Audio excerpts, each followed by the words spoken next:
Bismillah wa ala barakatillah. Je suis maintenant à l'exercice 4. Dans cet exercice, il ne s'agit plus de charge ponctuelle, mais de charge à distribution continue. Soit une charge Q positive, distribuée uniformément sur la circonférence d'un cercle de centre O et de rayon R. Ce cercle est placé donc dans le plan XOY.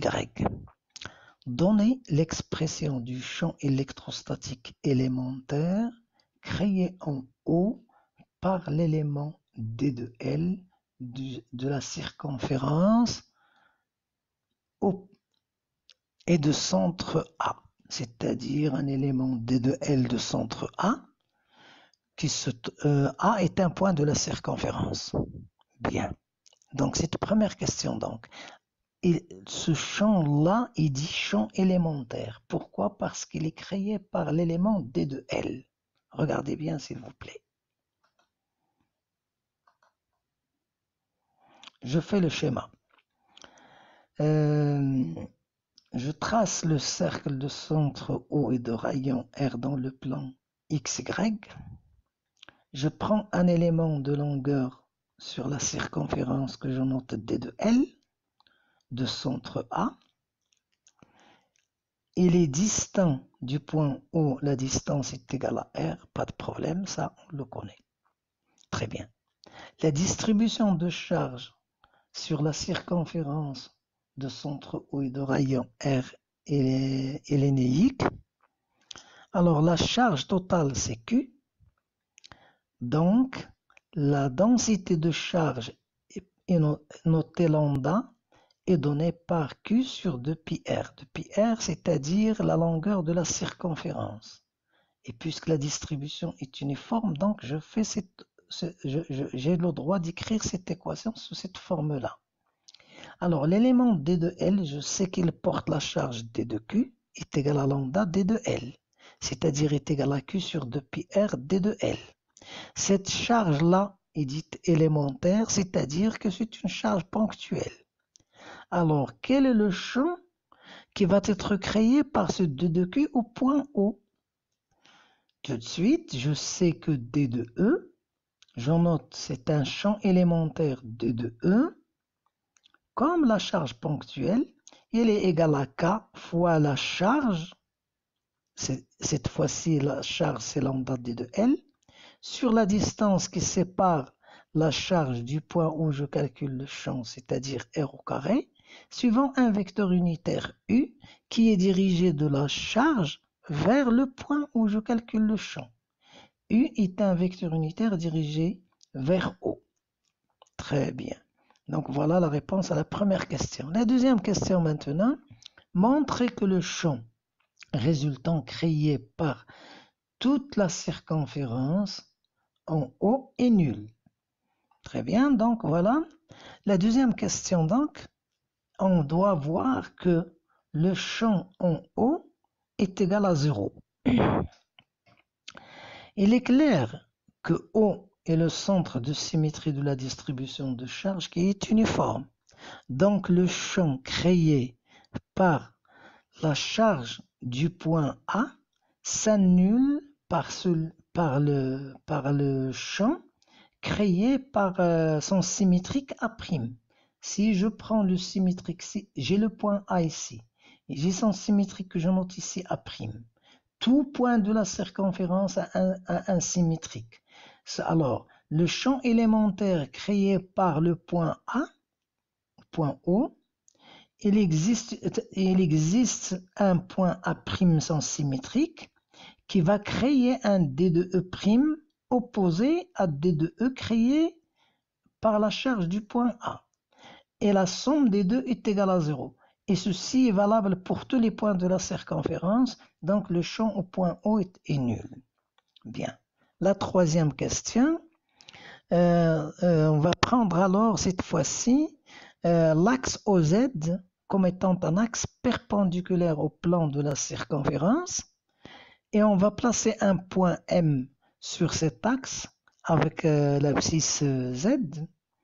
Bien. Bien. Et là, cet axe donc OZ passe par O. Alors, la première question qui suit la troisième, établir l'expression du champ élémentaire créé en M par l'élément D de L du cercle centré en A. Bien. Alors, établir l'expression du champ élémentaire, donc le champ élémentaire parce qu'il est créé par l'élément D de L. Ce D de L, toujours, c'est un élément de longueur de centre A. Donc, on va faire un schéma et on va écrire l'expression du champ élémentaire D de E. Alors, petit b, montrer que le champ total en M est porté par l'axe OZ. Donc ici, c'est un justificatif comme quoi ce champ va être porté par OZ. La troisième, c'était 3C, calculer le champ créé par toute la circonférence au point M en fonction de ces données. Retrouver le résultat de la question 2. Très bien. Donc, on va maintenant directement au schéma. Alors, la question, calculer le champ élémentaire D de E est égal à K fois lambda D de L sur R au carré, U. U est toujours un vecteur unitaire qui est dirigé de la charge vers le point M. Regardez bien, s'il vous plaît. J'ai la circonférence et j'ai l'axe OZ qui est perpendiculaire au plan de la circonférence. Je prends un élément de longueur au point A. Je prends ce point A ici. Donc, son symétrique, c'est A'. Très bien. Alors, il va créer la charge élémentaire autour du point A va créer D de E. Et la charge élémentaire autour du point A' va créer D de E'. Alors, la somme de ces deux composantes va donner automatiquement l'annulation de la composante perpendiculaire à OZ et il va rester uniquement la somme des composantes suivant l'axe Z. Ceci donc, c'est le justificatif comme quoi le champ résultant va être porté par l'axe OZ. Bien. Alors maintenant, la troisième question c'est, le champ E.M est égal à l'intégrale sur toute la circonférence de K lambda D de L sur R au carré. R, c'est cette distance-là entre A et M. Et que, donc, sur R au carré, que je projette sur l'axe OZ, c'est-à-dire je dois multiplier par cosinus de alpha, suivant l'axe Z, c'est-à-dire je dois mettre l'axe K. Très bien. Alors, ceci, je sais que K, lambda et R au carré et cosinus de alpha sont constants lorsque je me déplace sur la circonférence. Pour tous les éléments, toute charge élémentaire prise sur la circonférence se trouve à la même distance du point M, c'est-à-dire R est constant, donc il peut sortir de l'intégrale et il est indépendant de D de L. Et le lambda, c'est une constante, et K, c'est une constante, et R, donc, c'est une constante, donc je peux faire sortir ceci de l'intégrale.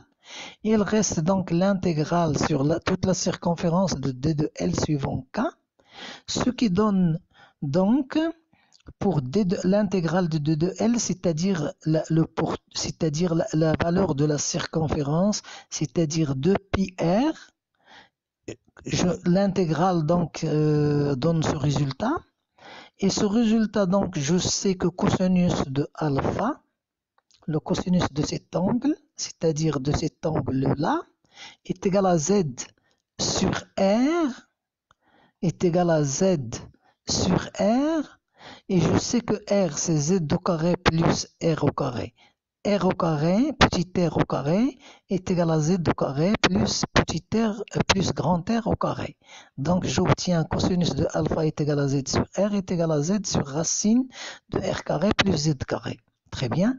D'où je peux, si je remplace cosinus de alpha par sa valeur, j'obtiens le champ E de M est égal à 2K lambda Z pi R sur R carré plus Z carré à la puissance 3 demi. Le 3 demi vient du fait que j'ai ici un R carré et là c'est R, donc c'est R à la puissance 3 demi. Très bien. Alors, E de M peut s'écrire encore sous cette forme-là parce que je sais que lambda multiplié par 2πr est égal à la charge grand Q. Et j'obtiens donc ce résultat. Alors la question petit d, l'expression du champ, c'est-à-dire de cette expression-là, montre que le champ est nul en z égale 0. C'est ce qui a été signalé dans la question 2. Je vous remercie. Wassalamu alaikum.